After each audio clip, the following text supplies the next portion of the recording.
Bonjour, Kinamagin in Ireland and Dijnakas, and welcome to this penultimate edition of our Week at a Glance and announcement videos featuring week 40. We'll begin in our Google Classroom. This will be the second to last video, as I mentioned before. We'll be focusing a little bit on the upcoming week.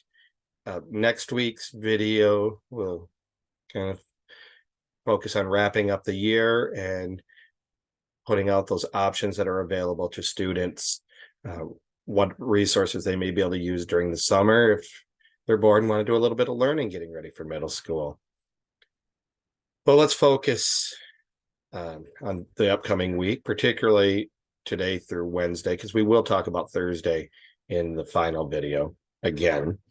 Contact information right there, mireland@segchip.org also works. That one probably actually comes a little faster than this one to me, but I do respond to both.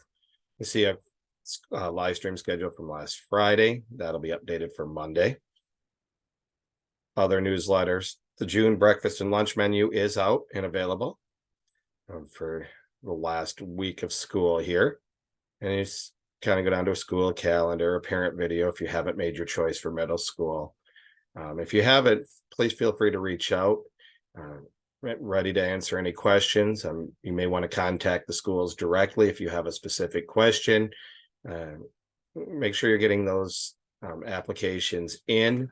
You want to make sure your student has the spots and they're just ready to go. So I'm going to begin by looking at this week's newsletter. And there are a lot of final week events. Monday, and this newsletter was sent home yesterday on Friday with the students. Monday, we are going to enjoy a little school-wide round dance. Students do not have to bring their regalia. A ribbon skirt is fine, however, or any kind of skirt is fine. But full regalia is not necessary. We're going to honor achievement of our students. On Tuesday, a little more somber event, we're going to be visiting the Mount Pleasant Indian Industrial Boarding School to participate in the community healing event. We'll be more viewing than active, but we feel it's very important to connect the traumas of the past to the promise of the future. If your student has a skirt, I do encourage that one, especially on Tuesday. On Wednesday is field day. A good chunk of our day will be spent outdoors. So you're going to want sunblock, maybe a hat, closed-toed shoes would be a very good idea. Don't wear flip-flops for field day. It's just a risk of injury.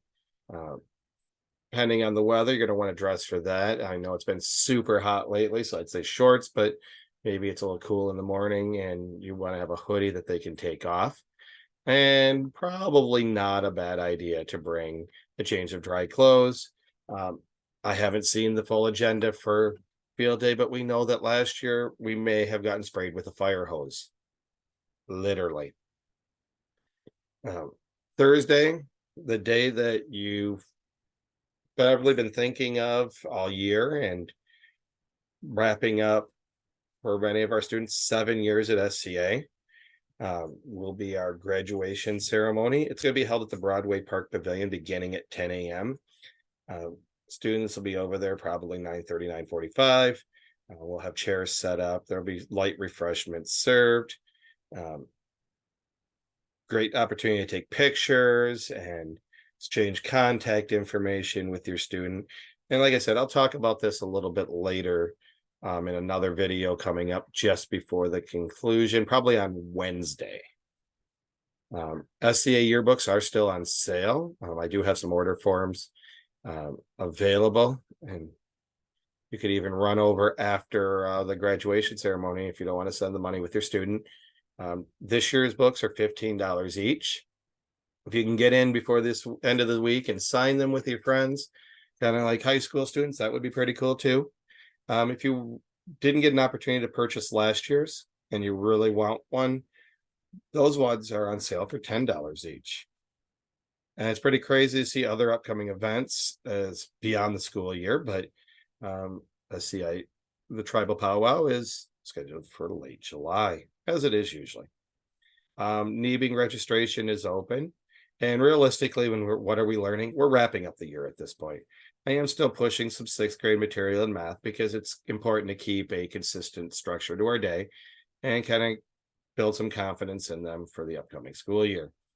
Language arts, we're working on specific standards. Some students are finishing up some writing. That's going to be the focus. A lot of wrap up there. Social studies, we are moving forward.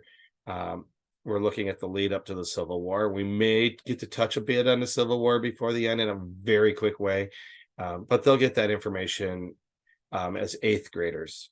And in science, we're just doing some one-off lessons using Science A to Z. We have completed the curriculum, minus a few second chance quizzes that need to be finished. Our vocabulary words for this week from Anishinaabe, some of which related to canoeing because we missed a day this last week. Where a river flows around a bend. We got the word for healing and curing. They may know the word Nojimo. They should. And we come to the end of the school year. So looking at the learning plan, which has a lot of holes in it at this time of year. You can see Monday is a relatively normal day minus the end of the day roundy. And pretty much covering what I just said there. You can see the specific things that we're learning that day, but we are pretty much straight into wrap-up mode. I'm sure there will be a lot of questions like, why is my face so red? I have some terrible lighting in here for this time of day. Although, to be honest with you, after 3 days of culture camp, including canoeing, my head really isn't much less red than this anyway right now. If your student has yearbook or library books from the school, you may want to send them back this week, Monday, Tuesday. Although even afterwards, you can return them to the tribal library. But if you want to just get them out of your hair, send them back. We'll have students cleaning out lockers early in the week. There is a sweat for students going to be held on Wednesday. Ms. Stevens will be sending home some information about that and early in the week. It's not in the newsletter at this point, but I do want to mention I strongly encourage students to participate. It'll be right after school. All those details are coming. It's not going to be like a 3-hour one. You can never truly put a time frame on it, but it'll be one that they can do and still be home for dinner. If you have any questions about the end of the school year, please do reach out. Don't want you worried about did I miss something?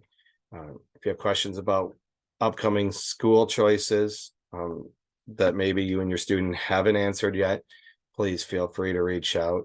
A lot of the materials, and I'll talk about this next week, will be available to them as long as I'm allowed to be. I can't always control third-party vendors, but I will kind of keep those up. So if you get into the middle of the school year or middle of summer and you're like, a student can't remember their login to ST Math, for instance, I could send that to you. I will be available the vast majority of the summer. There may be a few hours here and there or a day or two here and there, but by and large, I will respond to your email as quickly as I can. I do encourage students to read for 20 minutes a day, and I'll say this again next week. Reading is so important to keeping them fresh and on edge and ready to go for the next school year. Plus, it's fun. 20 minutes doesn't need to be an academic book. If you're interested in next year's curriculum, you can find that stuff online. Maybe I'll find a link to it so you can maybe read books about what they're going to learn next year. But without further ado, I hope everyone enjoys the rest of this weekend. It's a beautiful sunny day here in Midland. Have a Minogishigad, Minwa, Lamapi.